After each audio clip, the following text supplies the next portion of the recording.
Few films carry the weight of history the way Schindler's List does. It didn't simply tell a story about the Holocaust. It became part of how the world remembers it, reshaping collective memory through the eyes of the most unlikely of heroes.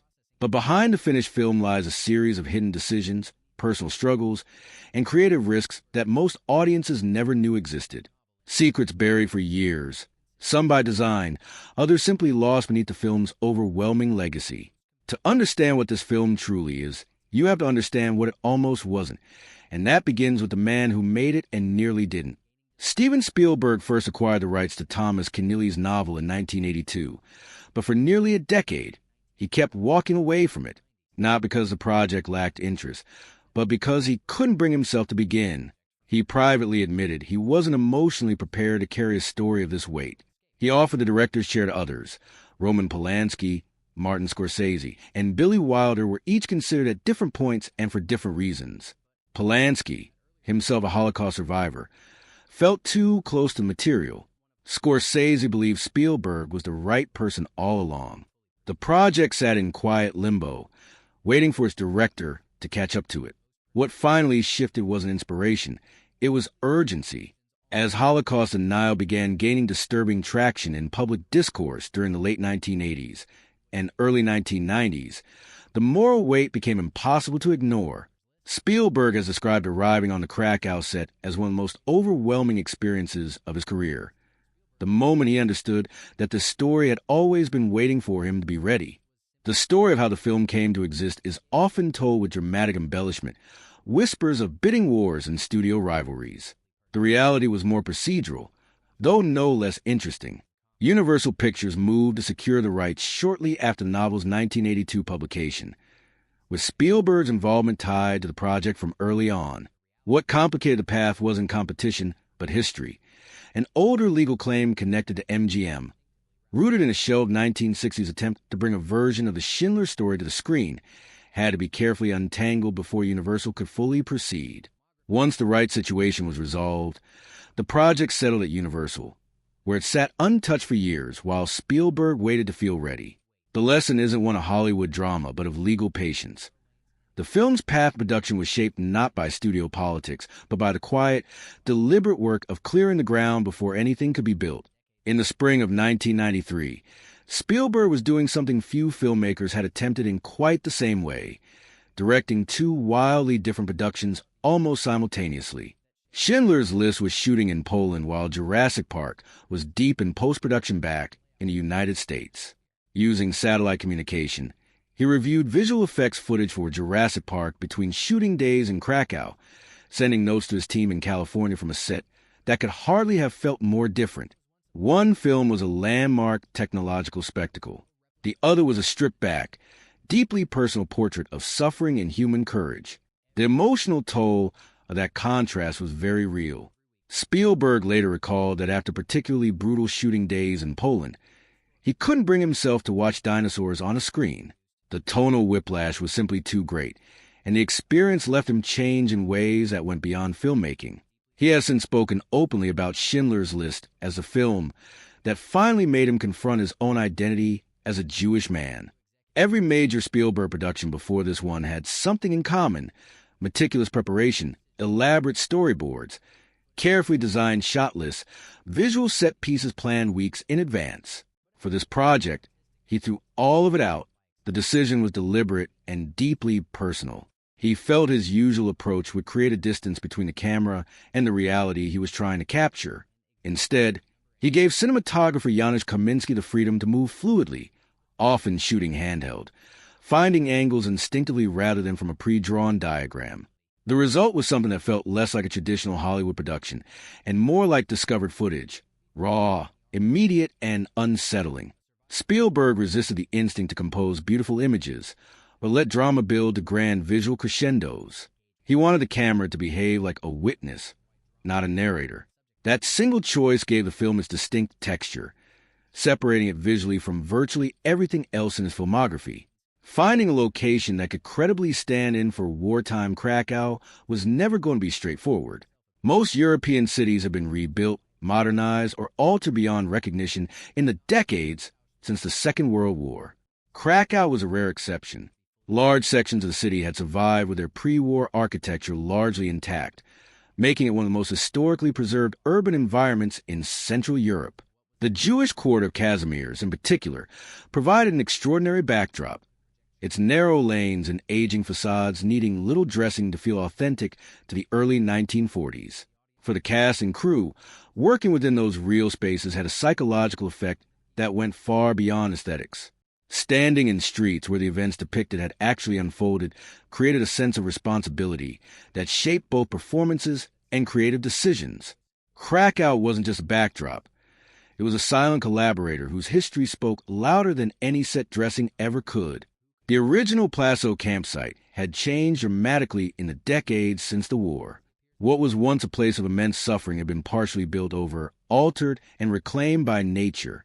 The production team made the decision to build a full-scale replica of the camp on a nearby hillside, drawing heavily on historical records, photographs, and survivor testimonies to ensure accuracy in layout, materials, and atmosphere. The scale of the undertaking was extraordinary, not a suggestion of a camp, but a fully realized environment designed to feel oppressive from every angle. Every detail, from the positioning of the guard towers to the texture of the ground underfoot, was considered against documented evidence. For the actors and crew working within it daily, the replica carried an emotional authenticity that transcended its constructed nature. It wasn't just a set. It was a deliberate act of historical witness, built so that what happened there could never be reduced to abstraction. Few people outside the production knew how deeply the filming was affecting its director. The subject matter was relentless, and Spielberg has spoken openly about crying before the camera rolled on many mornings.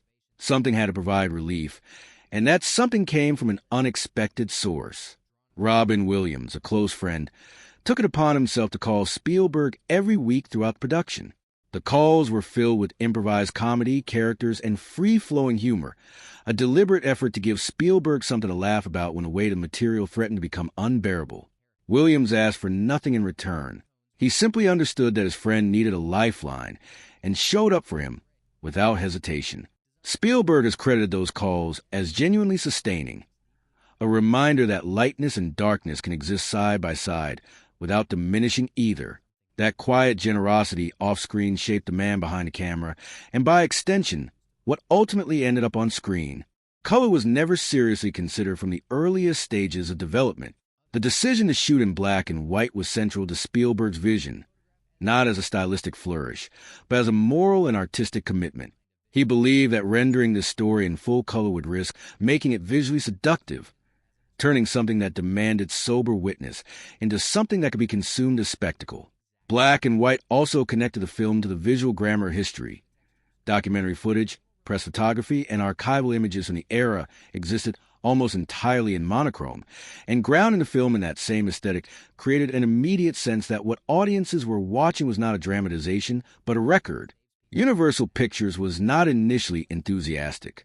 Studio executives expressed concern that audiences in the early 1990s would resist a black and white drama of this length and subject matter.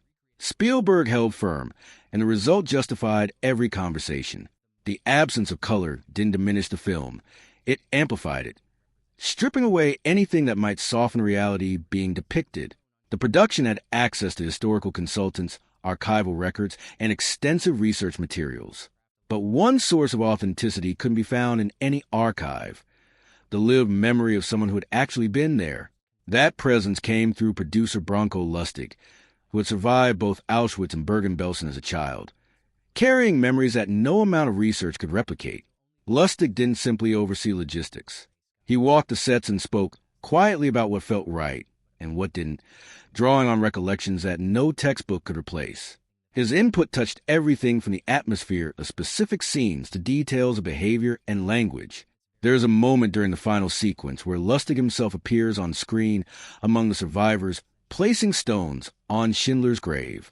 He later won the Academy Award for Best Picture alongside Spielberg, and his acceptance speech, in which he dedicated the award to his parents who did not survive, remains one of the most quietly devastating moments in Oscar history. The decision not to film inside Auschwitz wasn't a logistical one. It was a moral one. Permission might have been sought, and the case could have been made for historical accuracy. But Spielberg and the production team concluded that using the actual site as a film set would be ethically indefensible. Auschwitz was not a location. It was a place of sacred and terrible memory that deserved something more than a film crew.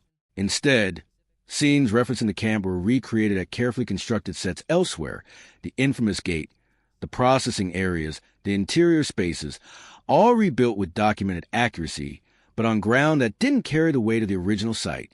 The decision drew quiet respect from survivor communities and reflected a broader philosophy running through the entire production.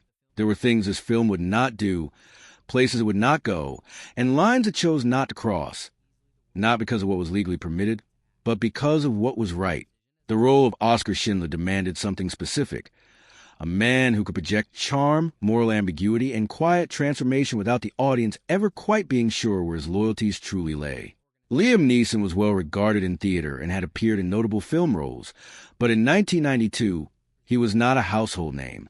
That was precisely the point.